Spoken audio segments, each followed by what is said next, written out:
Welcome to Universally Speaking with Rahim Islam on 860 AM WNOV, The Voice. Do not adjust your... Really, can I can multitask. Do not adjust your microphone or your radio. It is Monday, 3 p.m. We are here on WNOV. You got some good ears, Keon. Because we don't even have earphones on. I'm trying to figure out, wait a minute. Nonetheless, we are off to a good start this Monday. It's been a very busy weekend. We were just with you on Friday, and it seems like it's been 7 days since Friday. I am your co-host. A lot happened. A lot happened. I am your co-host, Ptosha, with a P, Davis. And Rahim, our host, is here in studio, sharp as a tack. I am not. Well, I don't know what that's about, but thank you very much. Did you sharp? You no, look but good. you look relaxed. You look summerish. You know, you look like you fit. It's nice outside. I looked how I looked before you saw me the last 2 days, and you was like, "Man, you dress up good." Yeah, you did dress up good over the weekend. It was really nice. So how you doing, Ptosha? I'm good. How you feeling? You feeling relaxed? I know it had a big weekend this weekend. I'm happy. I'm content and Cool. have a lot of joy in my heart. Well, by the way, the stepping contest, who won? I mean, Well, I know everybody wants to know who Everyone won. Well, the man. Because, you know, if I was there, I would have took it. Yeah, I know you'd have took it, right. And it was just unfair, so we just decided not to even have you exactly. come. It says, please, don't. Don't even do that to him. Yeah, Don't hurt him. Don't hurt him yeah. like that. The gentleman who took for the men was none other than the community's own Andre Lee Ellis. Oh, that's cool. Cool. Yes, and he is all over Facebook. Okay. He was. Did they have videos? Oh yeah, there's video on Oh, Facebook. okay.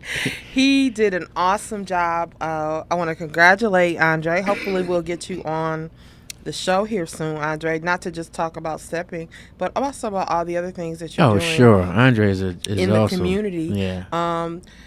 Also, for the women, let me back up. So, Andre Lee Ellis won for the men, but his first runner-up. So, in the event that he could not fulfill his duties for the whole year, Alderman Willie Wade. Oh, he was like he's going to take it. So he came very close. I'm not sure what the actual final count was, but yes. So Alderman Wade was there. He came in. He did a very good job.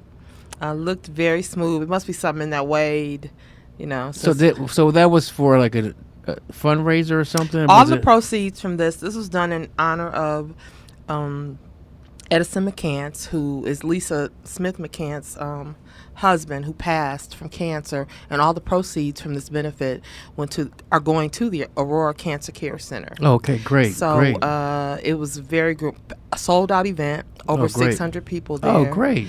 It was really beautiful. So for the women, the winner was Monique Jones, who is a local known person here. I believe she owns a salon or a stylist, but she did a very good job. And her first runner-up was LaSonda Buck, who did. I have to commend LaSonda because I'm not going to say how old she is, but I'm going to say she did her thing. Oh, that's good.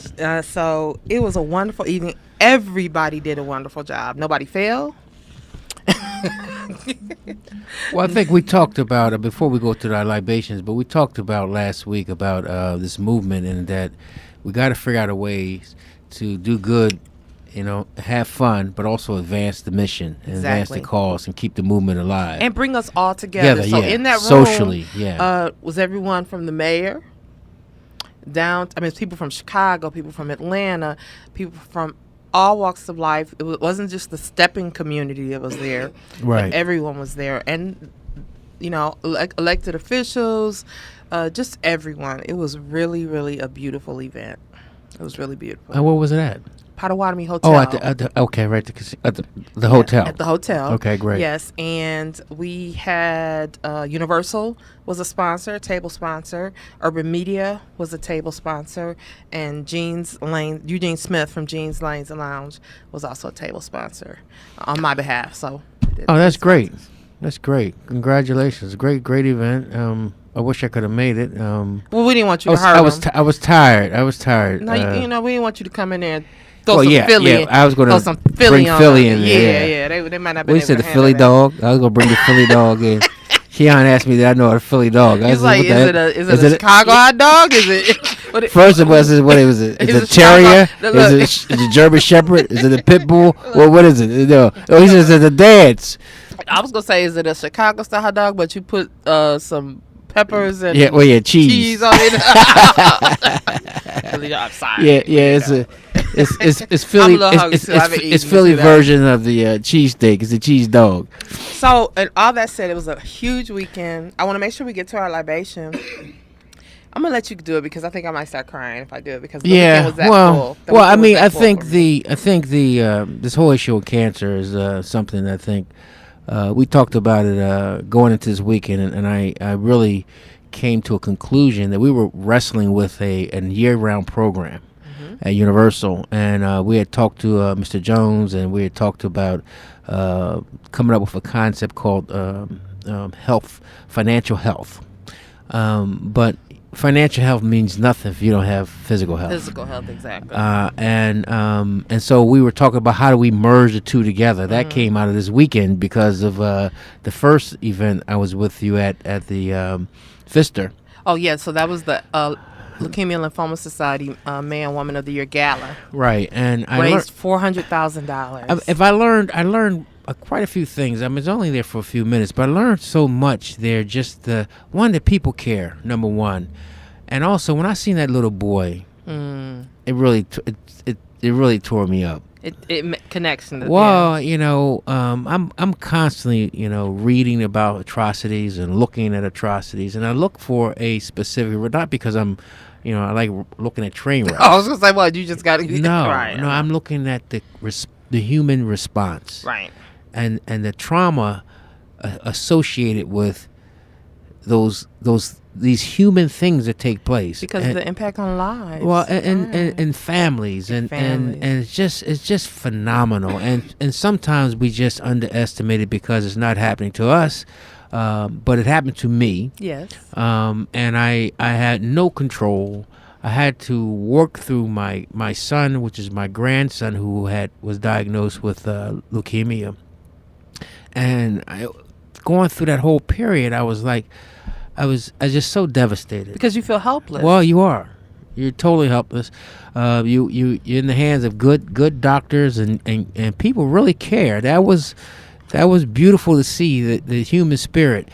And so what I saw at the event, I saw a bunch of people who cared. Yes. And so I said to myself, well, how do we transfer that feeling, that careness, to some of the other issues that we have? Right. And because that's just one issue. So they have to care about other issues. And I talked about it from the movement perspective. What we have to do is organize our community, but we have to organize other communities that are already organized to help our community. Exactly.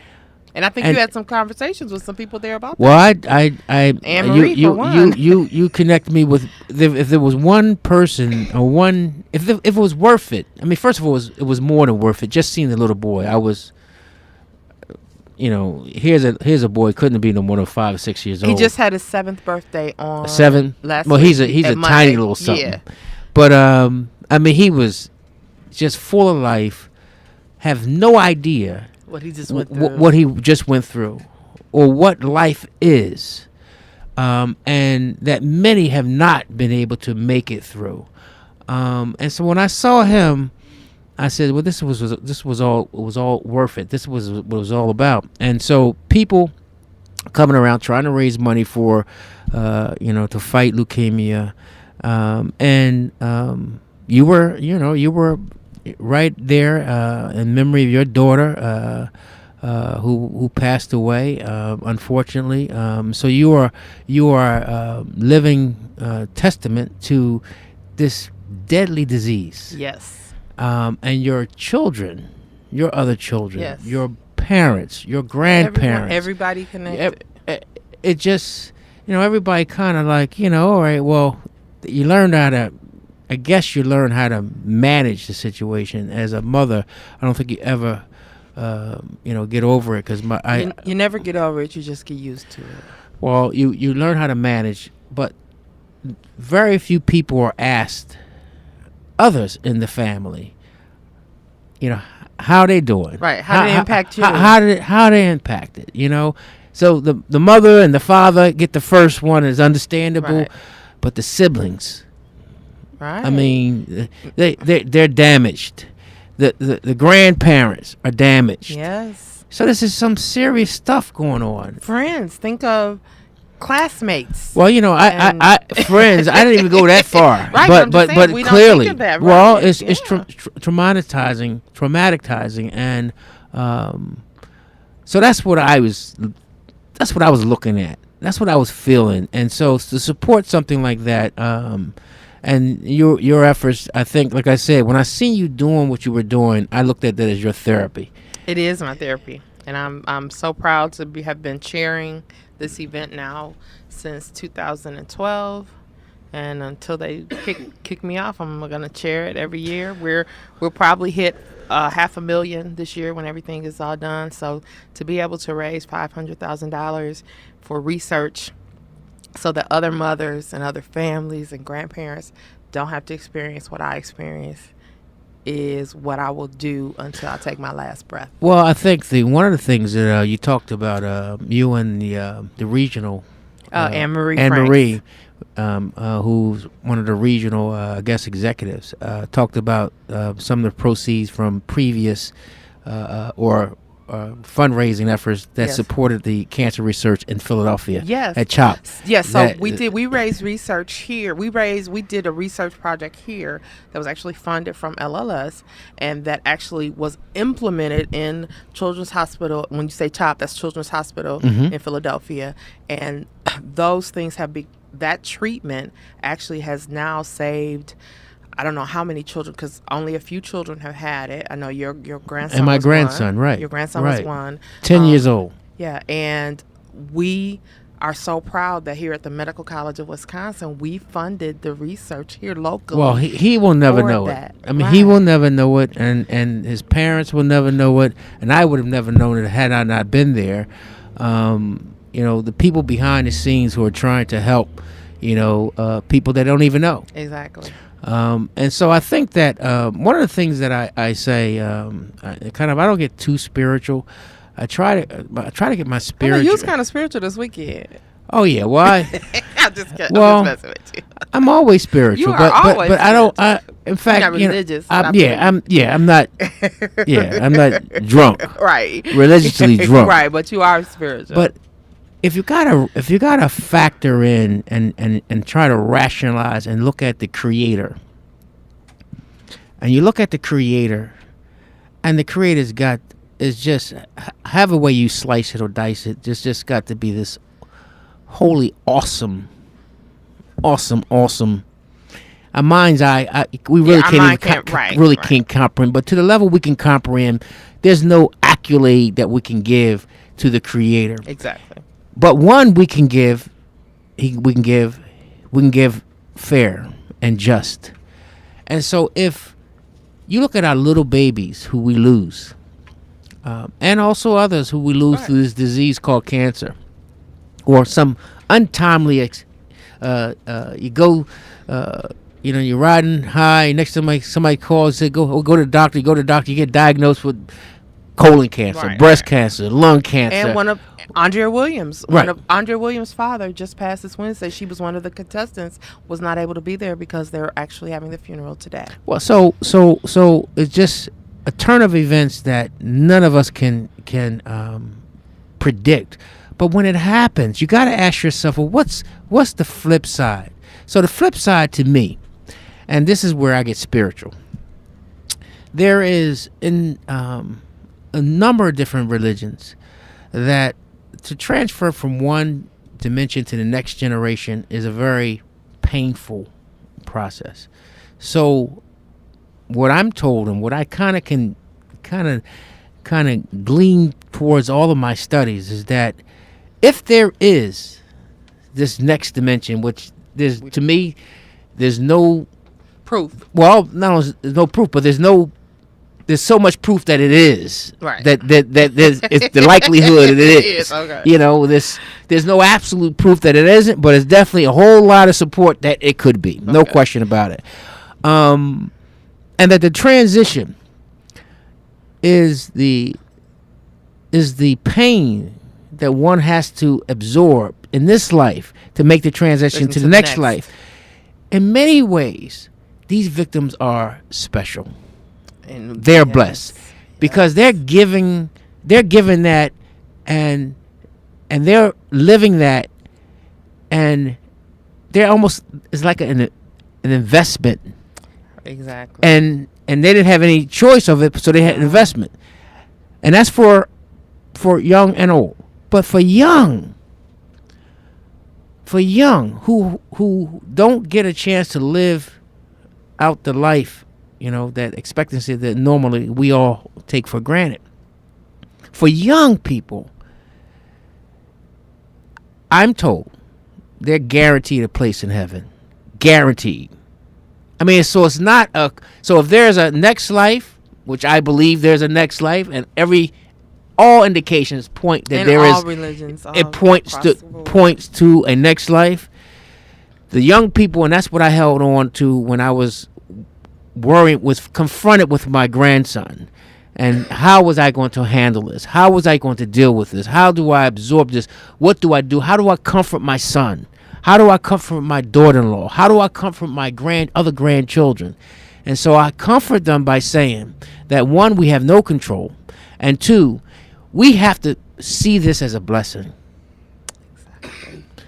And so, and that's the blessing. So I say that to you, who went through this real time. Yeah. And still struggling. Yeah. Oh, yeah, definitely. Still struggling. And we'll always struggle. Well, yeah, always. But I believe that if there is a creator, and I believe there is a creator, and if there is a next life, and I believe there's a next life, for babies, for children, they're automatically placed in the highest position in the next life. So that's my that's my libations. I say. So this was a great weekend. It was a great weekend. And I applaud you for the work you're doing, and I also applaud you for your therapy, because we are traumatized as a community. Yes, we are. Some things out of our control, and I always say life gets in the way. We got a movement to undertake, but at the end of the day, life gets in the way. That's right. It's always there. So I don't want to get too deep, go too down. I want to, I want to keep this thing kind of higher level, because I'm feeling some kind of way. And I just wanted to share the feelings that I had when I went to the event. And I met so many great people and talked to so many people who care about this really, really serious disease that's impacting many of our children. And if we could come together and work on things for people who we do not even know. Exactly. I think that I would like to kind of wrap that spirit up, package that spirit, and put that spirit together for what we're doing here in Milwaukee and Philadelphia, and trying to deal with some of the other systemic issues that are threatening life for our community, both our parents, our children, our community, our environment, period. That's amazing. Yeah, it was a wonderful weekend, and it is powerful to see when you see all those people come together behind a cause, behind an event. To support. They may initially come to support a person, but once they get there, we get them with why they're really there. And I don't think anybody who has a half a brain could get there under false pretenses and not be impacted by that event. And we had another great event this weekend that you went to on my behalf. We were a sponsor to. I couldn't make it there because I was at the LLS event, and that was the Fight Like a Girl. Oh, That was Jasmine Johnson's event. Well, I was only there for a minute because I found out it was going to be much later, and I didn't really understand what the event was even. I had no idea. I have video for that too. And me and Tony, Tony was kind of pulling, giving me the heads up about it. I said, Tony, it's time to get out of here. This looked like a trouble. No, well, yeah, this looked like a what did we say, Tony? It was like a mud wrestling. Yeah, mud wrestling. It was not mud wrestling. It was a wet T-shirt contest or something. It was boxing. We want to give a huge shout out to Jasmine Johnson. Yeah, but hey, look, I am. Yes, I just didn't know what I was doing. I was like, you were there as a sponsor. Yeah, you were a sponsor. Well, thank you again for your sponsorship because Universal. Well, yes, Universal was a sponsor. Yeah. And this event also was for cancer. Yeah. And this event was once again especially special to me because the proceeds from this event were donated to Children's Hospital to the HOT unit, which is the cancer unit, and they were donated in my daughter's name, right? Joy LaFleur, which is Jasmine's cousin as well. So it was great. It's great. A lot going on. A lot going on. And that's not to mention the other work we did. Look, we still did some work around. Oh well, and like I said, I had to get out of there. Tony said, "Let's go." You had his back, Tony. You had his back. I don't know the name. Fight Like a Girl should have gave you some indication. I wasn't. I learned that this week. Somebody called me and told me that the attention span of the human being is less than the attention span of a goldfish. So I'm going to research that, right? Research that, and the goldfish attention span is about 9 seconds. Wow. The humans is 7 seconds. So I wonder if there's a difference between men and women. Well, I'm not sure, but maybe it is. But you know what? The point I wanted to make was I got a very low attention span. So if it ain't happening like right now, in front of you, I can't. I tell people that about you. I'm like, he's on to the next thing. He's already processed this. Yeah, he's done with it. He's moved on to the next thing. And the good news, I was able to help some people though that were coming through with our sponsorship, so that was good.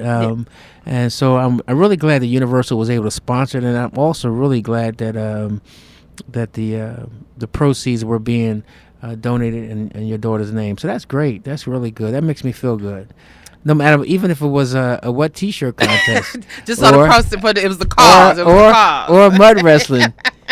So the girls were actually fighting. Because when I seen Bria says, "Look, you're not gonna stay and watch me fight." That's when I realized it was a. Wait a minute, it was a real fight. So then Tony took me back there to see the. He said, "Go look at the ring." So I'm thinking it's gonna be a ring. You know, it's like big. It's a big. What do you call it? Actually, like it looks like. Yeah, what do you call those guys? That like a little pool or something. Those rock'em sock'em. Yeah. Yeah. So my mother actually fought him in my place because I couldn't be there. Your mom fought? My mom fought. And yes. Oh, no. And I have the video of my mom fighting. So ain't nobody get hurt though, right? No, they use these rubber, like the rock'em sock'em things. They use these big old cushion. Oh. Somebody get knocked out though. Oh, well, I wasn't there. I did send a message to tell everybody, do not hit my mama. Or I will be coming. Hey, did you see? You. And it's funny. I always say, when I see the hockey, right? Mm-hmm. They said they let the brothers in there with the hockey. It'd be a whole nother. But guess what? It's exactly what I said would happen happened. There was one brother that he got fined. I guess he got like a he got fined. He got suspended for days for next season. Okay. Because he took a stick and busted Joker right in the head. He said, forget all this. He said, forget all this body checking. And I mean, all that fighting, he took the stick and bust that Joker right in his head. I said, a black person ain't going to handle all that fighting. No. So nothing broke out like that, right? No. Okay. All right. At least not that they had on video. And everyone remember, and it was at the church. It was at Holy Redeemer, so we're going to hope that everybody kept their beautiful composure. Place, too. Beautiful place. Beautiful place. Girls and Boys Club. Yeah, beautiful facility there. So, yeah, this was, and this is another thing that also about our community, which ties it back. When people say, well, there ain't nobody doing nothing and ain't nothing going on and, we can't get behind anything and Milwaukee is this, Milwaukee is that. You firsthand saw for yourself this weekend, just in 2 days, people. We didn't even talk about the prayer walk. We went on the prayer walk with Greater New Birth. Yeah, that was Bishop interesting. Burt, and they prayed in front of the liquor store. Yeah, you know what? I was really impressed too. I was really impressed with the spirit of the people. The brother who was leading the effort. Also, I walked with Bishop Burt. Yes. And that was interesting as well, because he's like a frustrated comedian. He's a pastor. He does not slow. He is just like you. He does not slow down. He's a pastor, but he's also a comedian. So we laughed the whole time. But you had probably every bit of 100 people out there, more than 100 people, praying for a community. And you know what it really, it's really weird because we walked past this housing development and there were 3 or 4 boys sitting on the stoop. Mm-hmm. What caught my attention was this little boy. He had to be no more than about 3 years old. And when I seen his eyes looking at this group of people, I said, now what impression will it have on him? And what I saw, I said, it was worth it. Just that one. That was your takeaway. Right. That was my takeaway. When I seen that little boy, I seen something in him that this boy could be the next greatest person that we've ever seen. You could see it in his little mannerism and he sat there so attentively and just looking.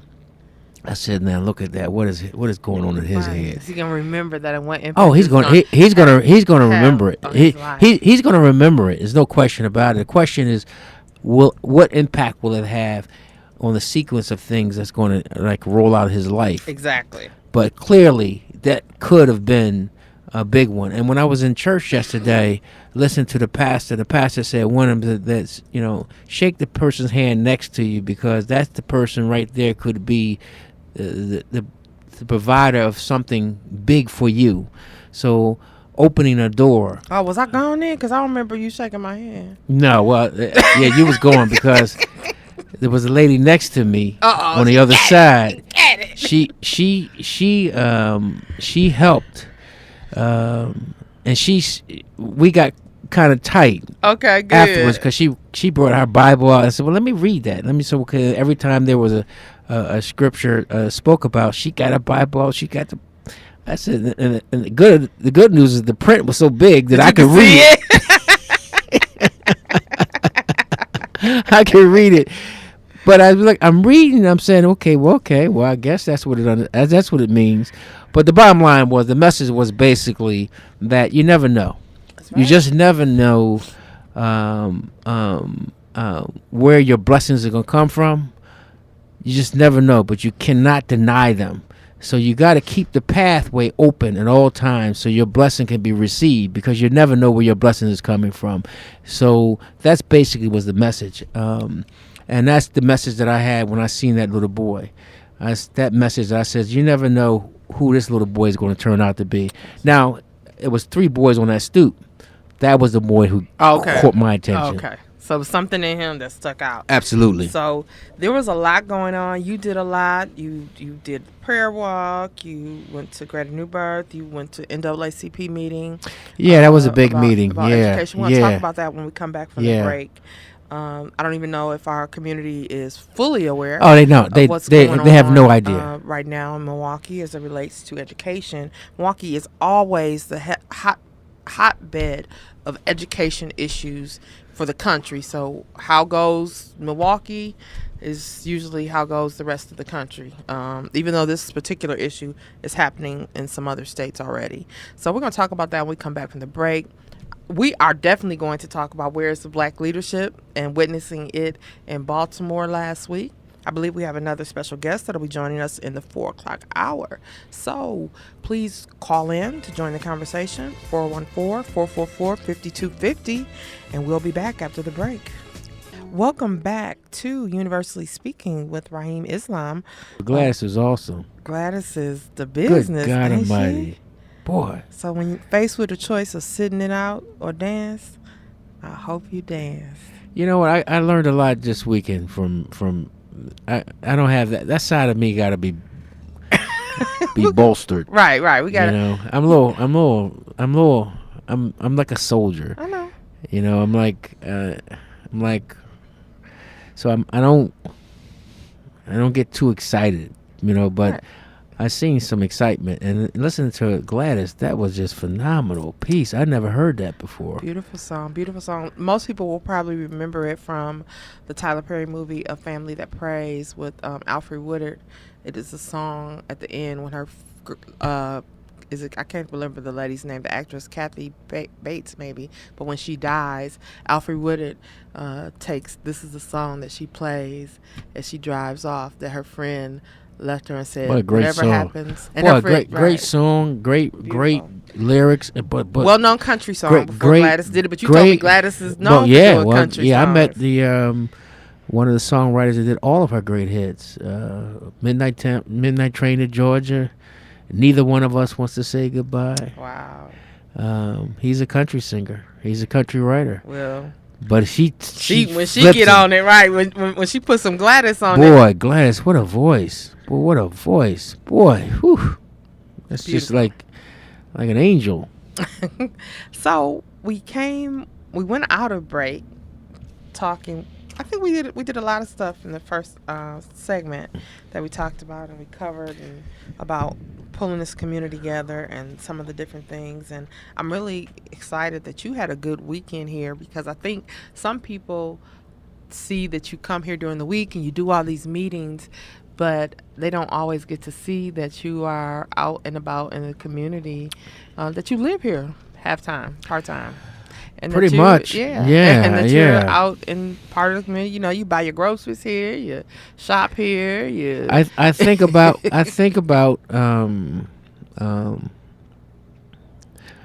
Milwaukee, and I think about those who are struggling, and I think about the state of affairs. Mm-hmm. You know, and I think about the challenges that we face, Right. Not only nationally but specifically here and I was getting ready to say, remember the commercial where the guys come out and start rapping and talking about, "Hey, Baltimore, what is the wrong city?" the wrong They're city. like, excuse me, we're in Philadelphia. Right. But I think about, because I'm sitting here looking at something from Baltimore, but I think about Milwaukee, and the question I ask myself, and I haven't found yet, well, where is the genesis of the solutions? Where do we sit and constantly just romanticize about the problems? Right. Where is the beginnings of the conversation where we can actually talk about how do we even begin to fix some of this stuff? You know, Right. That's what I'm really concerned. So that's leadership. Right. So the meeting I had with this weekend with Bishop Burp, and I went to go hear him pastor and teach, and he integrated some of the concerns that I have that we've been talking about into his teaching, and it was very well received. The other events, I went to an NAACP meeting, and I went with Dr.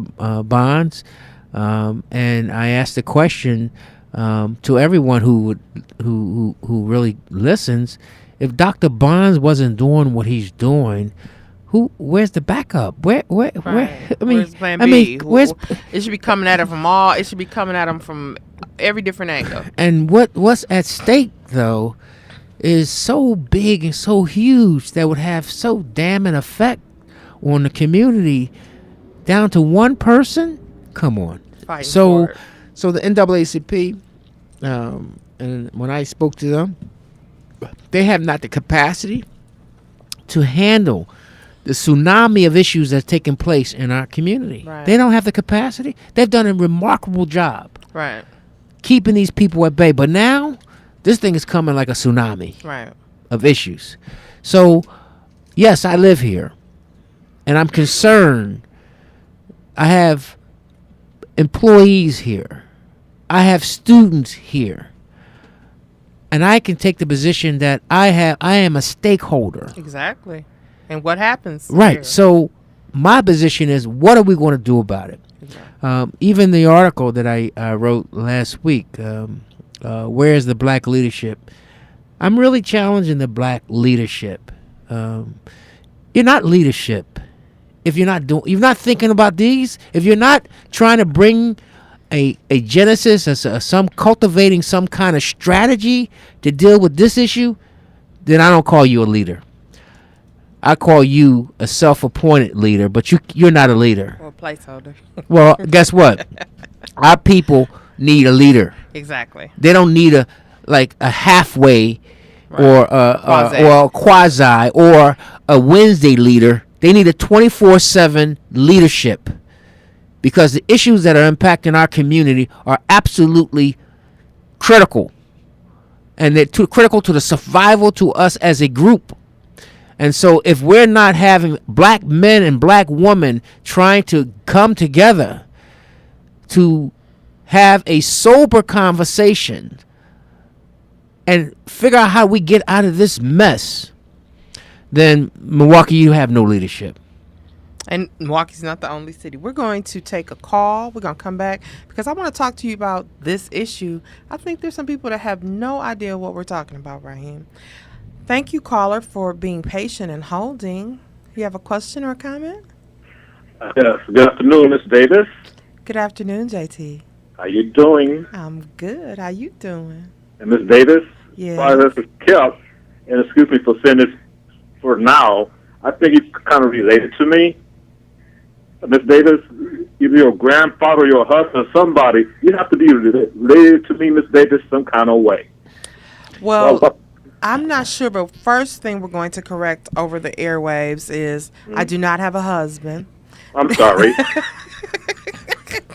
So I just don't want anybody to, Okay, I get just want to scared. say that. I don't want the flowers to stop and none of that type of stuff. I do not have a husband. But possibly because my married name is LaFleur, and I think we discussed that previously when I was married at one time, a long time ago. Okay, that was a Davis. Yes. We'll leave that alone, okay? Okay, good, JT. I'm going to let you talk to... JT is a smart man. I want to talk to Kareem. Kareem, how you doing, sir? How you doing, Kareem? Hey, look, you gave me more attributes than anybody I know, but I'll take them because I know what they mean. I know what Kareem means. I know what Muhammad means. You know what minister means? Yeah, I know what I'll take them all, my brother. Go ahead. I probably gave you all kind of accolades. Yeah, you've given me many titles. I'll take them all. You know what, Kareem? One thing I want to say respectfully, sir. I was surprised to see you on Monday calling, but I appreciate that. And Kareem, just like you say in your articles, when you walk, like I always say, when you write for the Courier or whatever newspaper, the community journal, you always tell it like it is. You tell it like it is. I appreciate that, sir.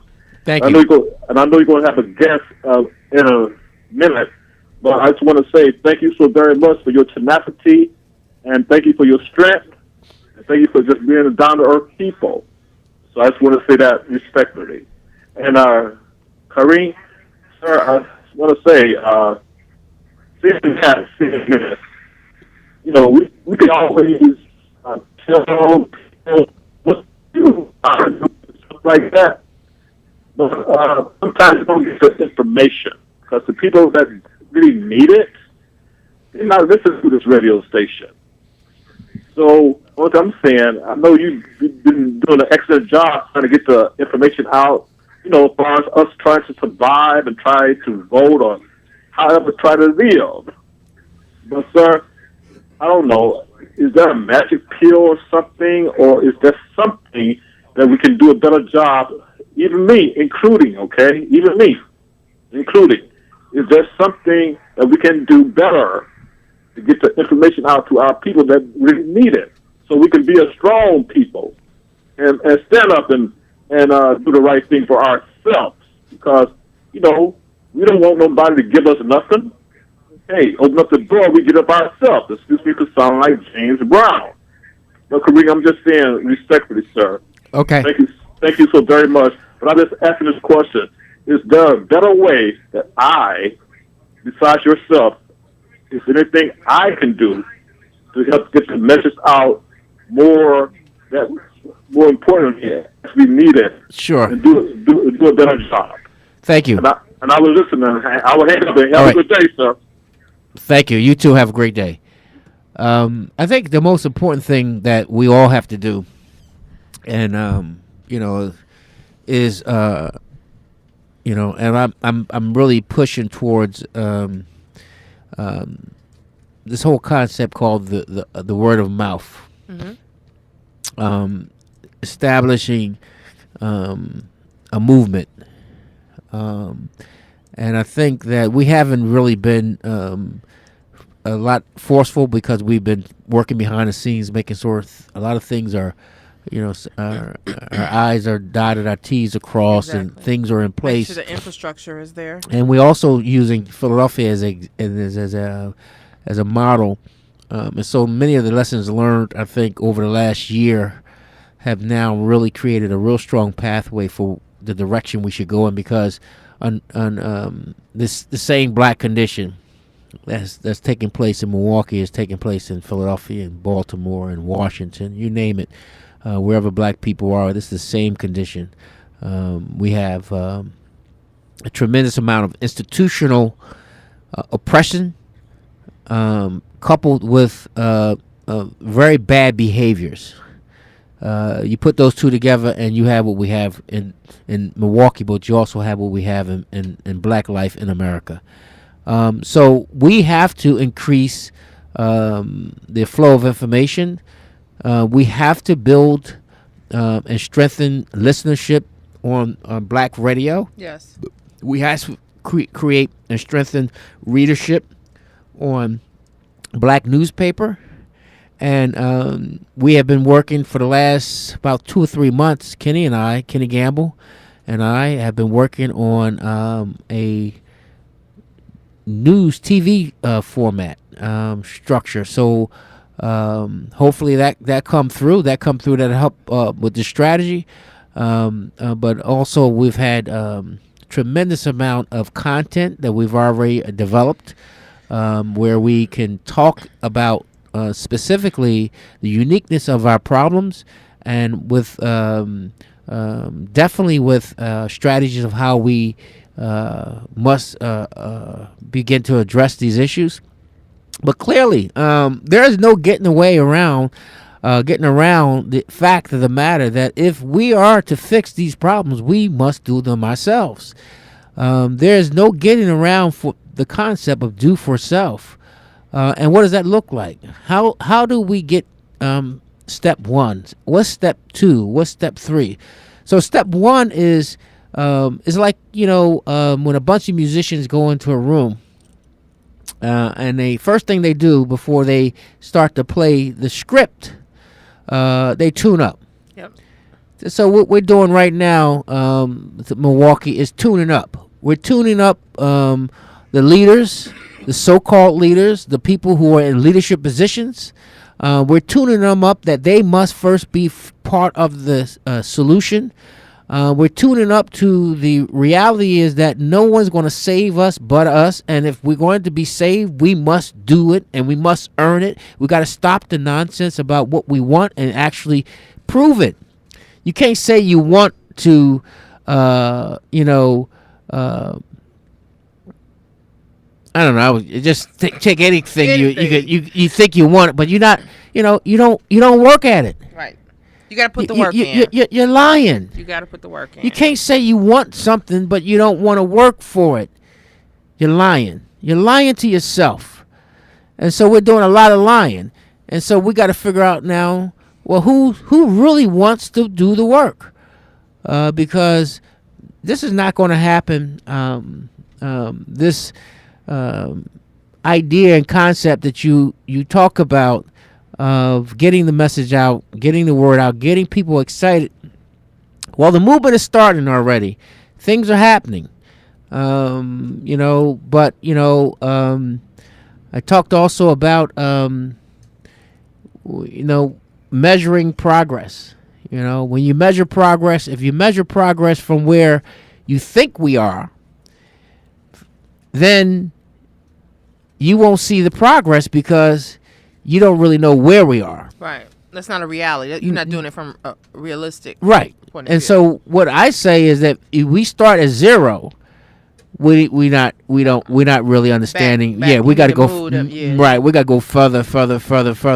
And so in finances, like for example, in business, before you can, the first goal of business is break even. Okay. All right, but you don't. If for example you had significant losses, right? Right. You don't one day just wake up and say, well, I'll go from significant losses to breaking even. I would like to go from significant losses to less significant losses. You got to get back up to the zero. Right. You're behind on the negative. Right. And so what we have to do as a community, we're not breaking even.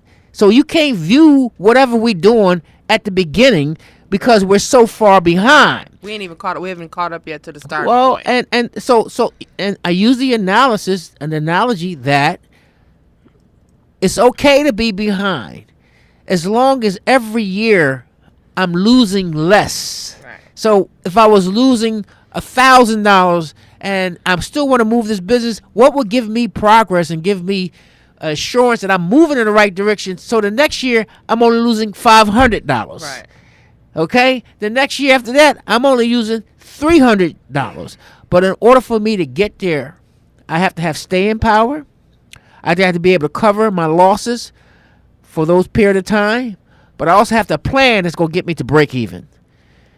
Then you can start now looking at a plan that's going to get you to some kind of profit. Okay. But this is where our community is. Our community is in the negative. We are losing. We're at a deficit. And so we have to now begin to create ways that we can now get to a break even.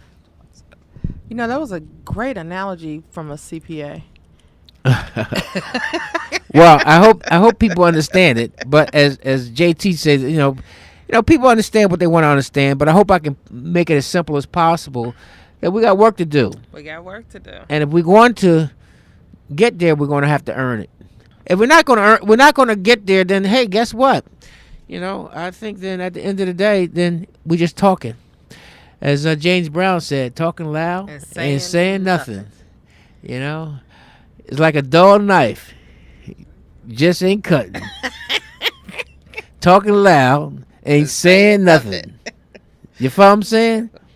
So James Brown, my brother, you were right. Talking loud and saying nothing. All right, you were right. So we gotta get some knives a little bit sharp. So we gotta get a little bit sharper leaders that can not tell us that we're at the starting line. Tell us we're behind. Right. And act like we're behind. Right. Okay. So that's my answer. Well, yeah. Well, that's my 20-minute answer. That's your 20-minute answer. Yeah. We ain't even gonna go into what that looks like. That looks like that. It's not. Text me when you're ready for me to get involved, or I can't meet until this day or that day or whatever. So the revolution is gonna be live, but just I can plug into the revolution on Tuesdays. On Tuesdays between 5 and 6. That's when I'm available. No, that's when I get my children from school, and after I take her to the dance classes, I come back from the dance class. I might have 15 minutes. To help with the revolution. The revolution. All right. The revolution won't be televised. Oh no! Can you DVD it and put it on so I can? I'm gonna email it to you. Yeah. I'm gonna text it to you. Unfortunately, it don't work like that. Yeah, but well, we're laughing and joking, but people don't realize that that's some of the responses that you've actually gotten. I get it all the time. But guess what? I'm not mad at him. Well, I know the psychology of our people. People can only do as good as they know, so it's our job to. Kenny always tells me when people know better, they do better. So what we're doing now is tuning up. We're tuning up. We're trying to get everybody to question and think about some things that are must, so that we can be able to start having strategic discussions about how do we kind of aggregate our capacity, where can we strike, what we can mobilize the best, what are the things we can do to begin to stop the tsunami of issues that's facing our community. So a couple things I want to make sure that we touch on. You and I kept talking about this issue and the meeting at the NAACP and the issue, and Dr. Bonds is fighting this issue, and I want you to share with our listening audience about this issue. Feel free to call in and join the conversation, 444-5250. I want you to share something about, not something, I want you to share what the issue is. But I also want to let you know that you did speak at the NAACP on Saturday. I wasn't there, but I want to tell you about all of the feedback that I received from people since Saturday when you spoke, who are fired up, ready, and let's do this and let's go. Let's roll up our sleeves and do this. So why don't you share with us one of the big issues that is facing our community right here in Milwaukee right now. Well, what I basically said to the membership was that, first of all, I valued and respect the NAACP. That's number one. But the NAACP, nor any one institution, has a capacity to deal with the issues that are affecting our community by themselves. They've done a wonderful job. In fact, if the NAACP wasn't watching voter suppression and challenged voter suppression for the last 5 or 6 years, right, that's been rolled out, there's no telling what we were looking at as it relates to. And they did a lot of work. I mean, legally. Please, let me tell you something. 35 states was challenged. Right. And the NAACP, and they work with others as well, but NAACP in our community represented the black community at that table, right, rolling back the suppressions against voter, our rights to vote, and our ability to utilize the vote without kind of, I call it the modern day Jim Crow suppressions. And so that was a major fight, and that fight is not over, but it zapped most of the capacity of the NAACP, definitely nationally. And these guys are going to wait us out. They're coming back. Right. They're coming back with more legislation, changing the look of the legislation. But the bottom line is a major, major rumble. On that came just recently in the last couple of weeks, the whole issue around the incarceration of our men and the unfair treatment that our men are receiving in the care of, quote, police, right, who are there supposed to provide protection, but yet they are the culprits against some of the brutality against our young men. Exactly. Unarmed. All over the country, unarmed black men getting killed by white police officers, just all over. And even in Baltimore, they uncovered a scheme that was taking place. These strategies have been going on for years, but nobody would listen. Where they would put you in these paddy wagons without any in handcuffs, without any seatbelts, and drive you around and just roll you around. And this is one of how this brother lost his life. But they've been doing that for years. All right, but it just got uncovered just recently. Right. So these kind of tactics of fear tactics, intimidation tactics that have been brutalizing our men and our community. And then another issue just come behind that was the arena situation. How is it that we all can comfortably put tax dollars into very, very wealthy people's hands so they can make more money, but yet people are unable to have the same conversation to put that same kind of wealth in poor people's hands so they can make money. Exactly. It's just absolutely ridiculous. I'm not against basketball. I'm not against economic development. In fact, I am a pro-developer, pro-economic development. But I'm also understanding who is the winner and who is the loser.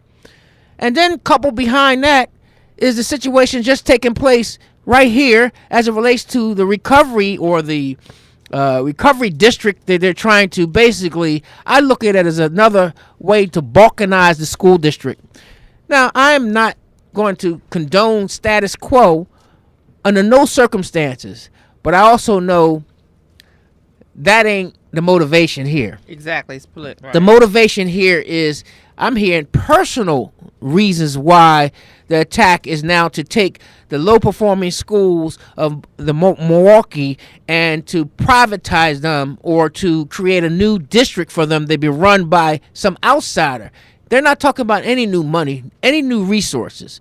And when I was in New York and I spoke at an equity conference, I said, if you want to have equity to me, social equity, you're going to have economic equity. And the first way you're going to have economic equity, you got to have at least, when you start talking about poor performing schools, they shouldn't be penalized. They should be resourced. Right. All right. So that should be something that should happen, and that's not even on the discussion. Right. That should be like number one on the table. Well, so we want to talking about creating reforms, and I'll talk about issues that impact education.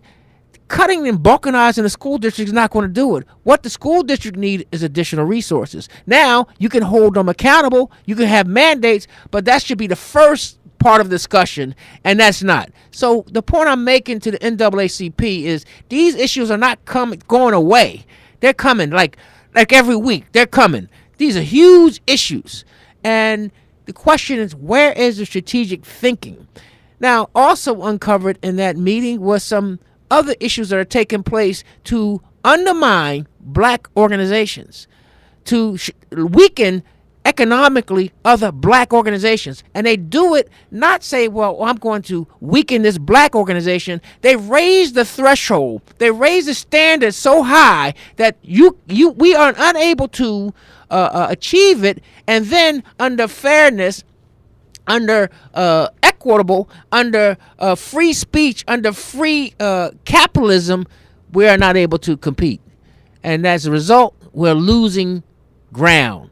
So this is happening all over. You sent me an email about what was worth 40 acres and a mule. Yeah, what would it be worth? Today. Well, that's where we are. We're at a deficit economically, and we're at a deficit in this country economically because we were put in a situation economically where we were, enslaved for over 350 years, and then it wasn't enough that we got emancipated.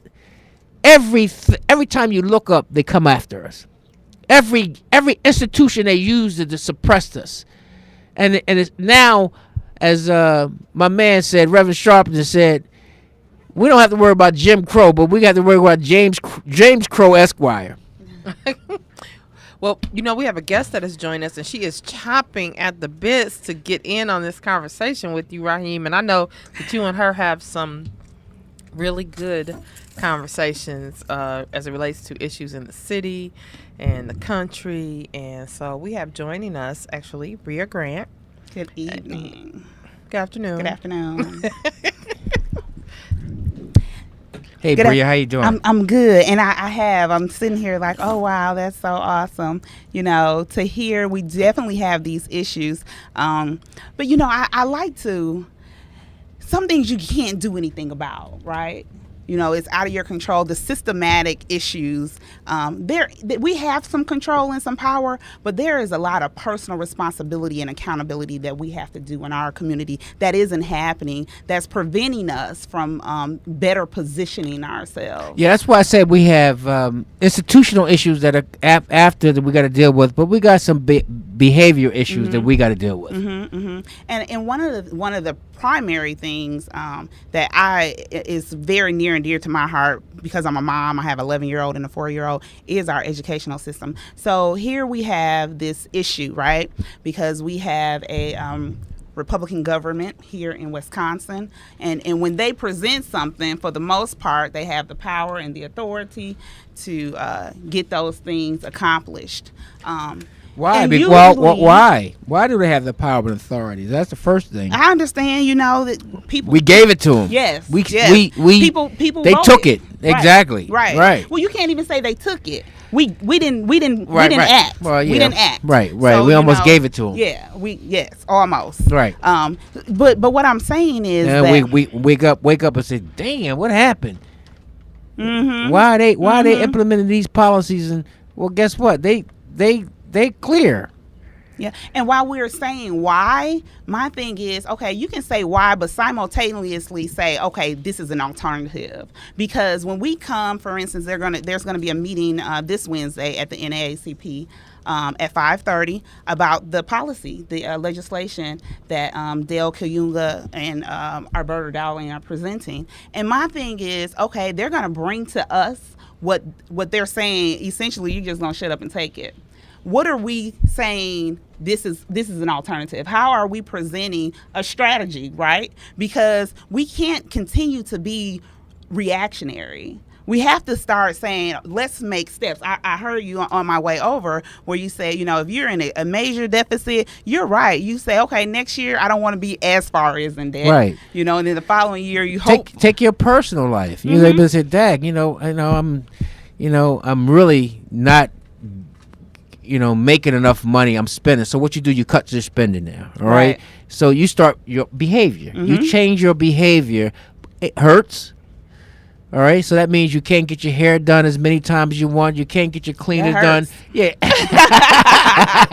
You can't get your nails done. Look, they know they was rolling with me the last 2 weeks with my wig, so they know. You can't get your nails done. You got to cut down on spending. Got to stay away. But you do behavior, and guess what? It feels better because you're not in that desperate situation that you were in because you went way too far. I'm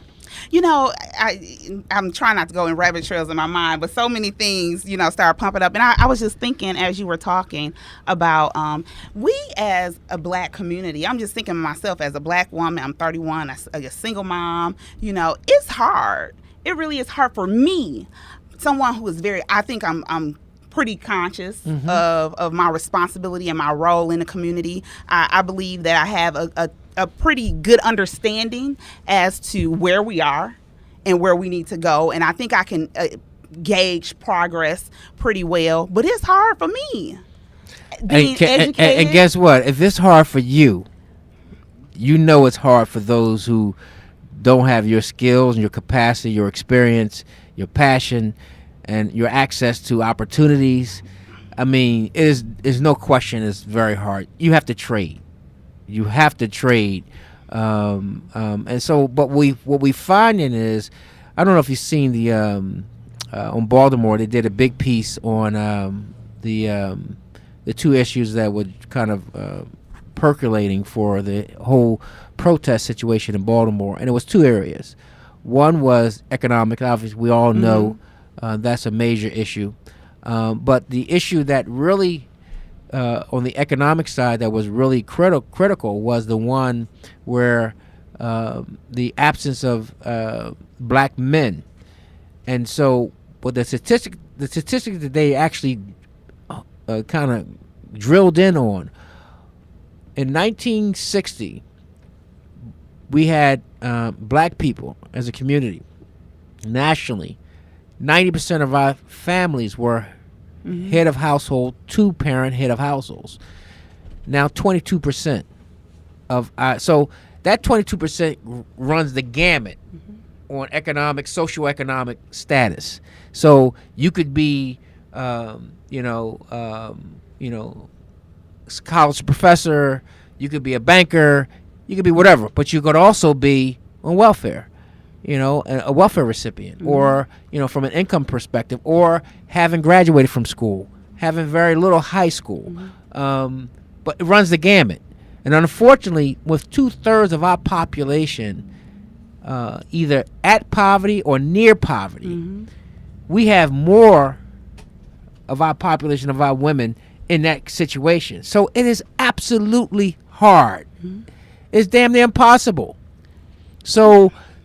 But guess what happened? The media romanticized this situation for the last 20 years. If you look at show after show after show after show after show, they kind of fed us a heavy dose of this was acceptable, because this is when the numbers started to go down. Are you referring to like the independent woman, that media? Well, under the guise of the independent women, but they did it under these TV shows. Where they would, show and portray women. I could be successful, but the reality, right. I don't, I could do bad all by myself. I can all these kind of shows, basically, and you can see the demise of the black family. And there are other issues going along with it. I'm not going to, demonize any one thing, but we're not going to get out of this situation by just hoping it goes away. Right, we have to be very purposeful. We have to be purposeful in everything we do. We have to be purposeful in the relationships that we forge, who we're going to forge them with, how we're going to forge those. We don't think about that because we're just, we just live life. We're just here, we make it, that's a good week. We celebrate, we turn up.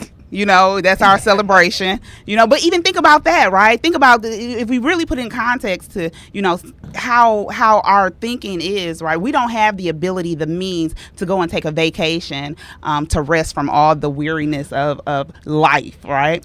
So we have to do it by, I'm just going to roll this blunt up. I'm just going to give me a drink. Self-medicate, right? Because that's really the means that we have to really, deal with our trauma. To deal with our issues. So it's just like this catch-22 that we have to be purposeful in breaking it, and we have to be as leaders. And I know I heard a caller say that the people that need to hear are not listening to the show, and you're absolutely right. Some of the individuals that we're saying, this is this targeted group in our community and in my community, in the hood, that we need to be able to reach. The girl that it's 50 degrees and she ready to put her Daisy Dukes on. The dude who cooking up his 8-ball right now. That's we probably are not going to reach them through this, but who can? Those individuals who are listening, because they are our nieces, our nephews, our cousins, our daughters, our sons. Our mamas, our daddies. And we have the stronger connection. So for those people, I have this quote I say all the time: to whom much is given, much is required. Absolutely. So if I have knowledge, if I have understanding, it is required of me to share and pass those things on. What happens is, without any kind of tangible infrastructure, we give them a pass. So there's no accountability. Right now, we live in an environment where everything is a free agent. I can do almost anything I want to do, when I want to do, how I want to do it. And guess what? And also, I can actually trick myself to believe that I'm actually doing something. But we look up day after day, week after week, and the problems are worse. So as a thinking mind, that's not acceptable. So that means, though, we have to create an infrastructure that we can be able to create critical mass, so that we can be able to develop change. When I'm sitting into the church and I'm saying, okay, well, here's something I could work with, some critical mass. When they went out to the prayer walk, it was 150 something people. It's critical mass. You could take that 150 people and go down and protest the Buck Stadium, or go down here in City Hall. You could get critical mass. You could do almost anything you want to do. You need people to do it. And that's a good indication of your theory when you break down that we're not going to get everybody. Right. So if you say we want, and the reason why I say that is because if you look at a membership of 5,000, 150, 100 to 150 people showed up. Right. That's exactly what it was. We couldn't get the whole church. No. Now it would have been great if all 5,000 was there. Right. But guess what? But guess what? The 150 that show up, they had the same impact. But you know what? We know how to get 5,000 in a room. Because I've been to these black and without white question. balls, you know, and they are filled. Oh, no to question. capacity. That is what we need to start utilizing. We need to utilize the avenues that we have to reach the people that we need to reach. And that I is, agree. That is an untapped, I think, avenue that we have here in Milwaukee. You know, how do we connect our regular annual parties, right? Because that's what they are, with the work that needs to be done in the black community. Well, one of the things, again, the people who organize that are sitting at the table. Okay, and so that's where it goes. Right, and just for clarity, the black and white ball is put on by the Urban League and the all black. Right, okay, and the all black affair, the all white and we've affair. been meeting with Ralph Holman and the Urban League, and we've been meeting with the people who organize the. Which one is it? You talking about the all black party? The all black party, the all white party. I'm talking about all of them, because all black and Milwaukee. all really black, white, what of the all black and white? I'm joking. So, but just for clarification, what about the short shorts? Or the tall. We gonna meet with all of them. All of them, right? Because they have a place. They have a place for us to sit at the table to talk about how do we do exactly what you just said, Bria. Right. How do we do it? So I seen yesterday in church where the pastor, we had been meeting, talking about how do we combine a spiritual approach with a physical approach, and he took scripture and he pulled it together perfectly. I says, we're going to do this. Now, can I say something? We're going to do this. Go ahead. So the black community, right? The foundation of the black community has historically been on the church. You know, that's been the foundation of our families, our structure. And primarily, this is me personally, because of the word that we use, how it is just so eye-opening and always just right on point for what we need to do, how we need to do it. But we have strayed away from that because I don't want to get too far off into it, but because, you know, somebody start giving you a couple dollars here and there and you compromise. And that's what we as a community have to, you know, stop devaluing ourselves. So where we don't value the structure, we value more the paper. We value who I can say I know, who I can, you know, rub arms with, you know, how much check, how big was the check. But I think, again, goes back to change behavior is across the board. It's and I look at it as in totality of our community. There's certain things we have to do if we're going to be successful. We have to do. We're not going to get around. The question's got to be, though, you know, how do we have that discussion? How do we get some traction? How do we leverage what you just described about where there's some openings that are we get 5,000 people, you know, but what can we do? You know, every Sunday we probably have 100,000 people going somewhere. You know, what can we do? How can we do it? I don't have the answers, like all the answers. There's some things that I know, though, that our answers are lying in when we just pull together a strategic thinking group of different groups that represent different aspects of our community. When you can pull them together, I mean, we're greater than, you know, those individual pieces. And I talked one time about the car, you know, and the car could be 4,000 pieces. But the reality is that if you miss, you know, some pieces you can miss, but there's some pieces you cannot absolutely miss at all, or you won't have a car. That's right. And so what we have to do is look at ourselves as some kind of infrastructure, and how do we pull our infrastructure back together. Right. You might have a car, but it might not run. No, it looks good. It looks good, but it ain't moving at all. Right, absolutely. You know what? That brings me to mind. I'll talk about it later. But we're gonna take a break. I done had all kinds of cars. See, I was like, I'm gonna get these two together, and it's gonna be on and popping. So I'm so glad that you guys are vibing with one another. We are going to take a break. We're gonna pay some bills. When we come back, we're gonna talk about Rahim's car. We're going to talk about black leadership, and I'm hoping that you'll join in a conversation. 444-5250 to call in. You're listening to Universally Speaking with Rahim Islam on 860 AM WNOB, The Voice. Welcome back to Universally Speaking with Rahim Islam. Rahim Islam on 860 AM WNOV, The Voice. I am your co-host, Ptosha with P. Davis. We've already discussed what that P stands for. And we have joining us today, Bria Grant, all around community. Rahim, really, don't look at me like that. P stands for purpose. Right.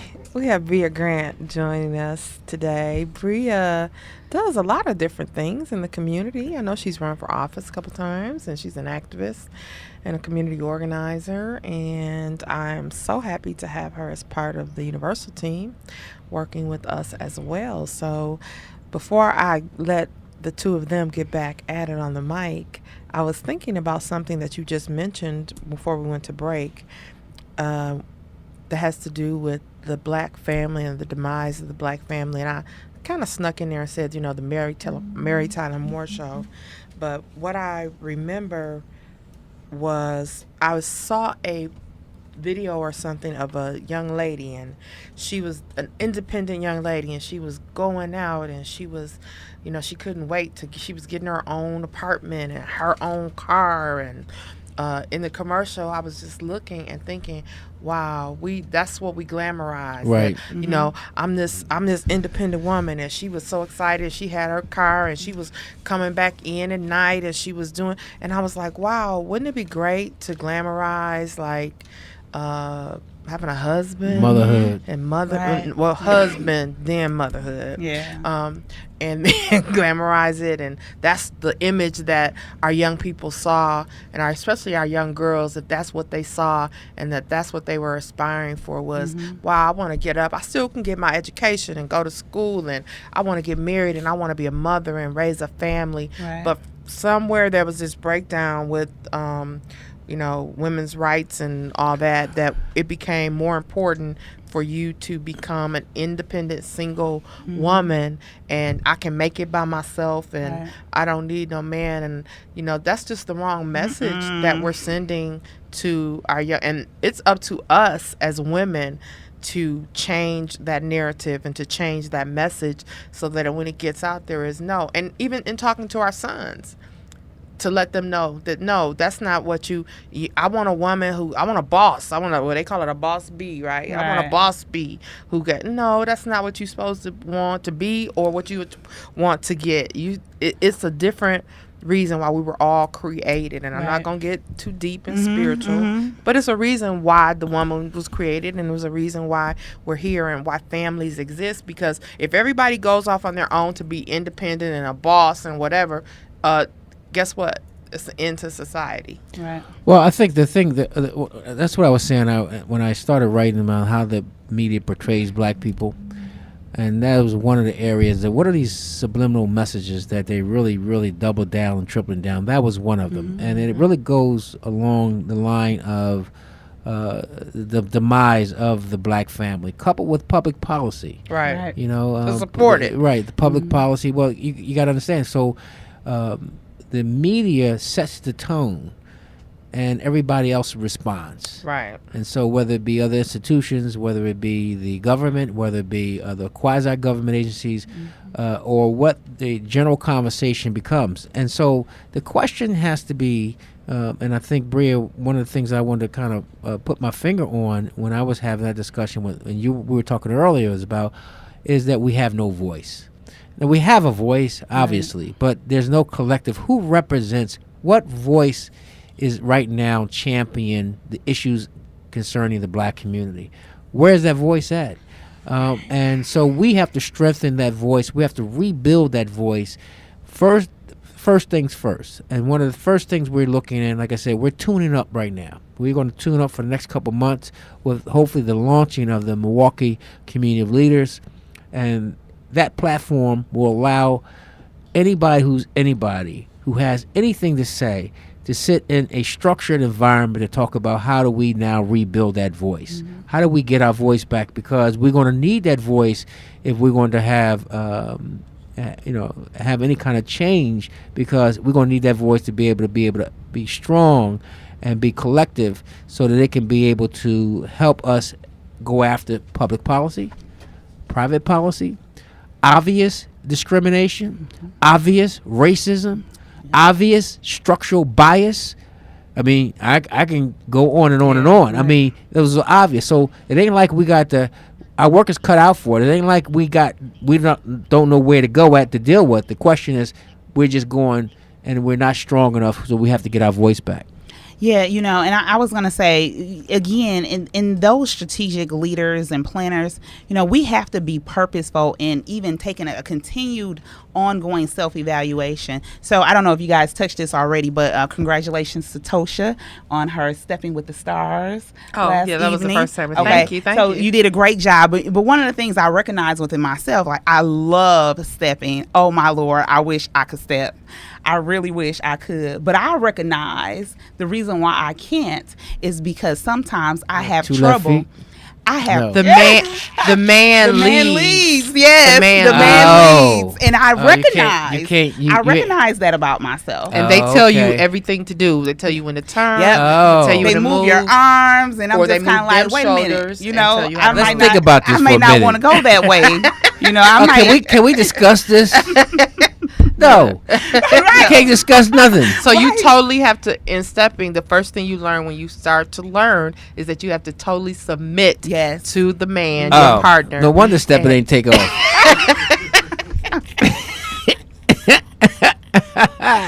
And so that was one of the things that I know that I'm like, I have a problem in some ways, because not because I don't know how to be submissive. No, I don't say because I'm definitely, as boisterous and outgoing and an advocate as I am, I am very submissive and when I was married. I'm not married anymore.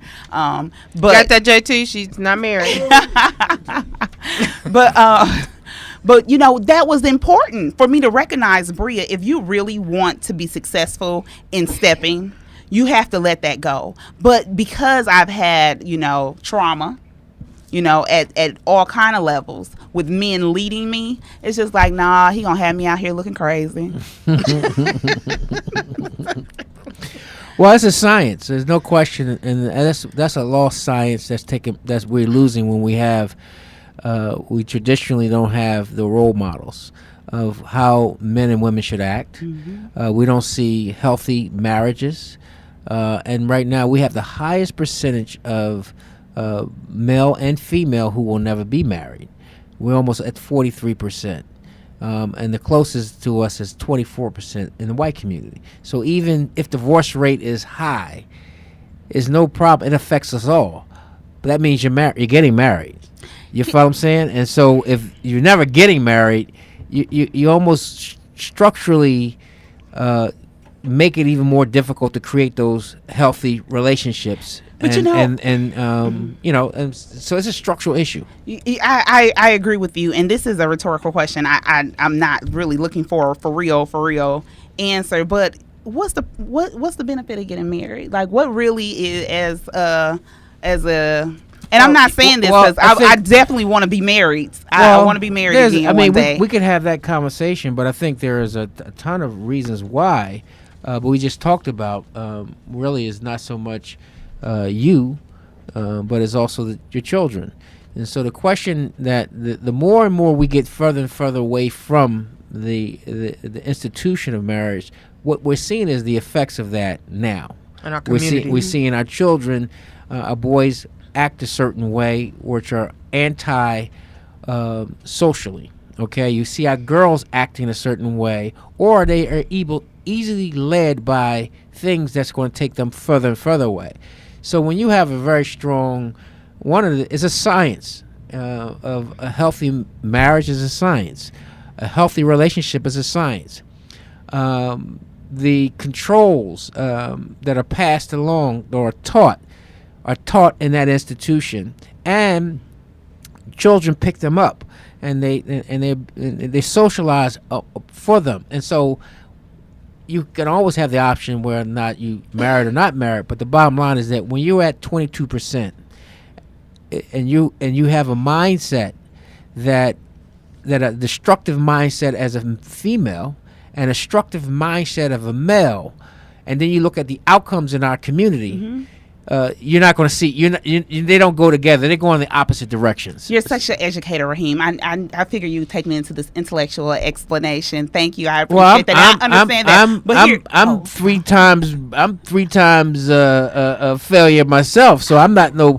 I got problems myself, but bottom line is that I still recognize the institution of marriage and why. But you know, my point for that is helping us understand the mindset of some of our community and how we need to address them. Because getting married for me now, I don't get that deduction back on my taxes. They're gonna take my food stamps. I'm not gonna get child care. My insurance is gonna drop. Like all these are the things that, as in poverty, this is the issue that I'm faced with. Do I marry the man I love and have the home that I know my children should have? Or do I, for the fact that I need to feed my children because I'm a mama first, I need to feed them because the baby's probably already there. We're gonna get into this because as your mentor and older sister, I'm gonna help you out with that. We have a caller on the line. Caller, you have a question or a comment? Yes, I do. Hi, Tasha, Bria, and Rahim. I'm calling because you had started on the conversation about the NAACP, the meeting, and the issues facing our community. Yes. And if this conversation has suddenly changed, and I just wanted to know, are you going to get back to that?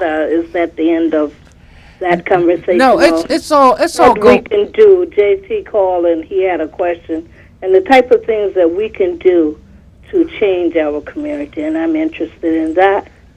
Absolutely, I think they all go together. The question, and we definitely knew that going into the issue of marriage is a bigger topic. But what we tried to point to the fact of, again, this is all about this tune-up I was talking about.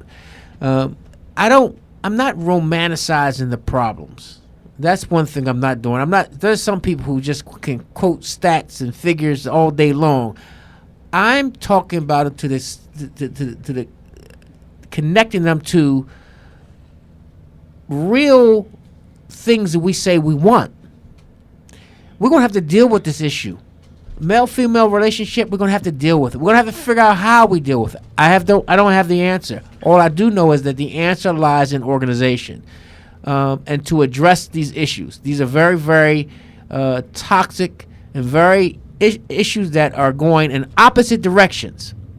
So that presents serious problems for us. So I think that specifically, the goal is to launch the Milwaukee Community of Leaders, and you'll hear more about that. We're going to have our website up. We're going to have action plan. First of all, we've met with every leader in Milwaukee, and they're all agreeable and amenable to coming together and understanding and recognizing that lack for us not coming together has created this environment where basically we have massive level of hopelessness and our just fear that none of these things could be changed, and I just don't agree with them. So to your point, sister, I think that we'll get back to some mechanics about what are the next steps, and we'll be able to communicate that going forward. But clearly, all of these issues tie into the condition of our community. And I am going to ask the caller to forgive me for digressing off the topic, but that meeting will be held at NAACP. And I guess my thing that I would like to challenge when is that? Is going to be this Wednesday at 5:30. But I guess my concern when I brought that up is that the reality of the matter is Wisconsin is number 2, the largest educational gap for African Americans in the country.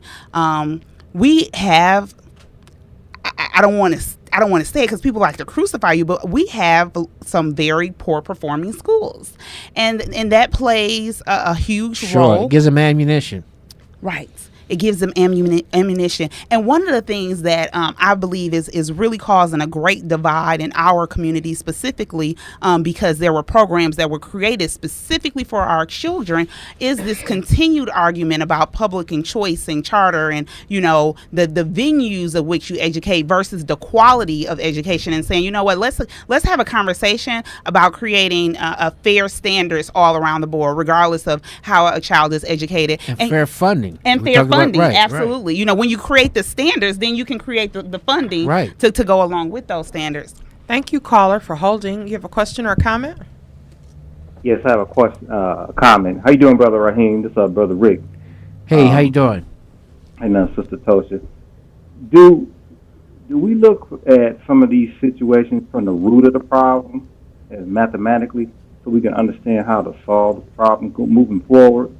Because I'm an MPS graduate, and the problems you see today didn't exist 30-something years ago. So to me, this is like warfare. Everything we talk about when I listen to your show it's an attack on us by the white community to keep us at bay and to keep these problems going. And that's why Brother Rahim is coming with, and some others are coming with solutions to try to say, okay, we got to put a stop to this. But do we look at that? And then the other thing, Wisconsin is one of the leaders for households headed by black women. And I see a connection with that with social services going back to the 60s. That's just me. I mean, I don't know if nobody else looked at it like that, but I see a connection from the 60s moving forward, and it just has grown to what you see today. Now it's like it's so visible now. And I want you to put your thoughts maybe to that. Do you think organizations can help with the maybe relationship and mating process, like with churches and stuff like that, or? Yeah, everybody is guilty. Everybody has been, and when I say the black community has a behavior, has to change its behavior. That's every aspect of the black community. Our academia, our religious community, our politicians, our social organizations, our civic organizations. We all have kind of drank the Kool-Aid. And we're continuing to drink the Kool-Aid because the fact of the matter, no one's calling for us to come together. And so that's the Kool-Aid. The Kool-Aid is that which keeps us divided. We'll never be able to address these issues or any of these issues. They're so massive and they're so interconnected. And I think the root, as Rick was saying, the root is our history in this country. What were we taught, and what did we teach our children? And even though we in many respects, even today, if you unpack what we do and how we do it and what we say, we're unpacking white supremacy and black inferiority. We say it in our regular language. Mm-hmm. It's in every aspect of our lives. It's in our language. It's in our culture. It's in our behaviors. It's in our expectations. It's definitely in our family lives, in our community life. We use the word hood. I mean, hood is not is not a nice term. It used to be the neighborhood, and the hood.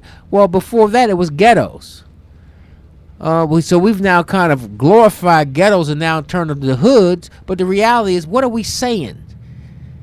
And do we even realize that we're saying? No, we don't.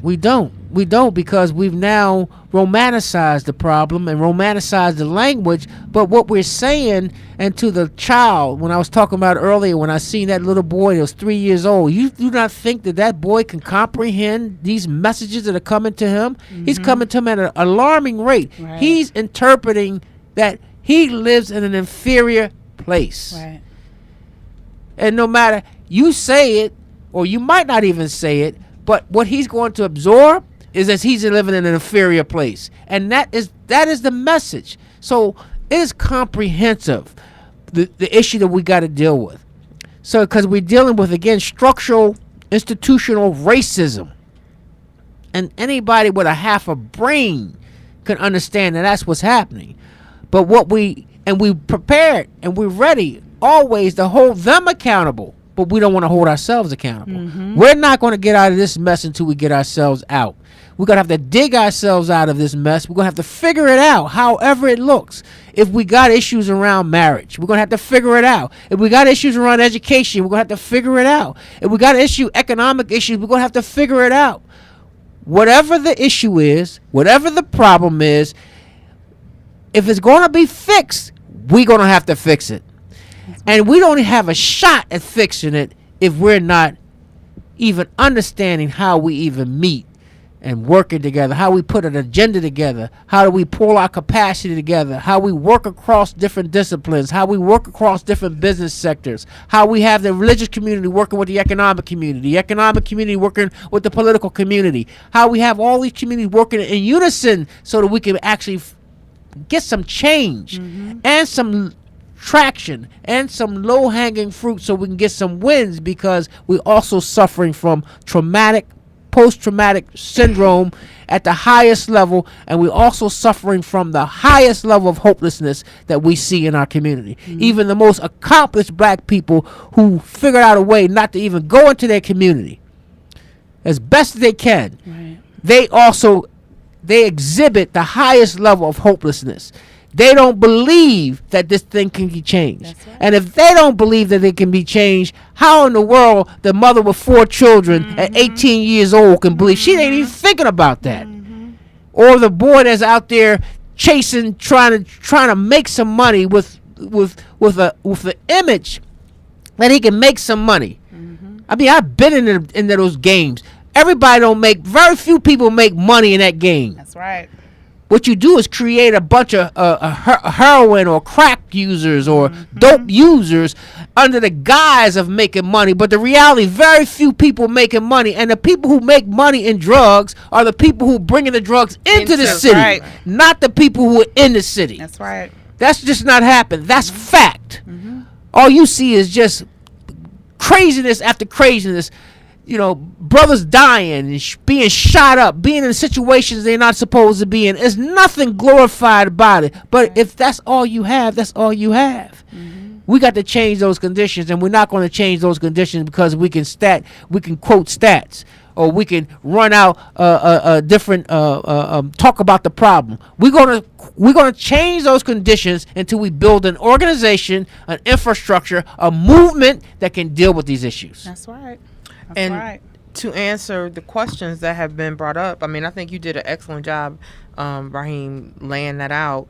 And when people keep asking, well, organizing, you know, what's it going to do? And to your question, well, you know, do I choose? Why would I want to be married? Well, when we organize, we create sustainable family supporting jobs for the men in our community. So then your concern doesn't have to be, well, is it going to be better for me to be single so I can get stamps and this for my insurance and that, because there are going to be men in our community that can take care of their families. That's right. So that's what organizing does. It's not just organizing for the sake of organizing or around one issue.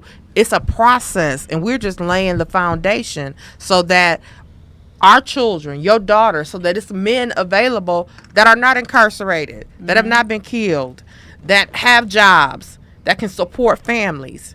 Because that's what I want. I mean, I want to be able to do the work that I do for free for my community because my husband is supporting the family. Right. So that's what organizing does. We don't see that as an effect, but that's what, as this process grows, what happens is we are building up our community by building up our black men. That's right.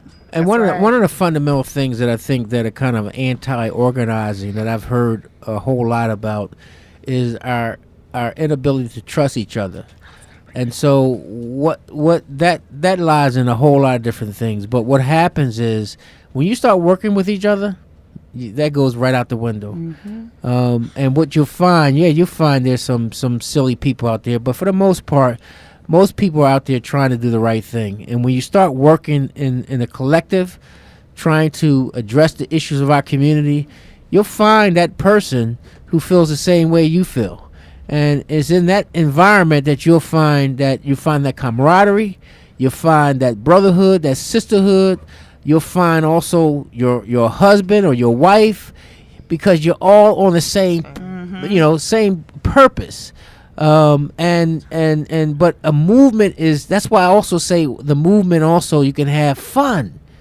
You don't have to be just, soldier going out in, Vietnam or, and just going into the trenches and fighting. No, it got to be a combination because we're human. It has to be, you got to create happy moments. And as you indicated, there are some now. if they're integrated, and so maybe it's 3 hours. You don't take the whole 3 hours and talk about what you would talk about, but talk about if anybody's interested. 2 weeks from now we're gonna have this meeting. We're gonna have a meeting about X, Y, and Z. If you're interested, come over here because we need you. You look beautiful, but we need you to think about how to use that beauty in a way that's going to be sustainable. And I agree. And we're going to get that table started with the Milwaukee community of leaders. We out of time? We're out of time. Come on, we're just getting started.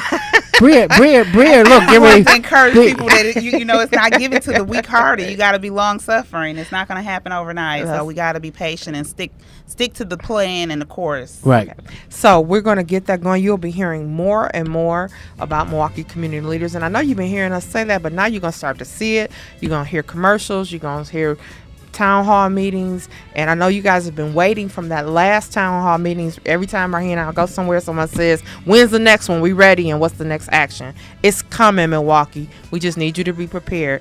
We want to thank you for joining us. We will see you and hear you again on this Friday, 3 p.m., same station, same time. We want to thank Mr. Jones, my main man, and WNOV, everybody here at my main man Keon. He threw down as soon as I talk about a song, he brings up. He make it happen. Yeah, make it happen. Talking loud, ain't saying nothing. That's right, make it happen. And of course, Thanks. we want to thank Tony, who we had him running all around this weekend. Yeah, and Tony. I'm eventually gonna forgive him for missing videotaping me dancing. Love you, Tony. Until Friday. Thanks, Milwaukee. Peace. Peace.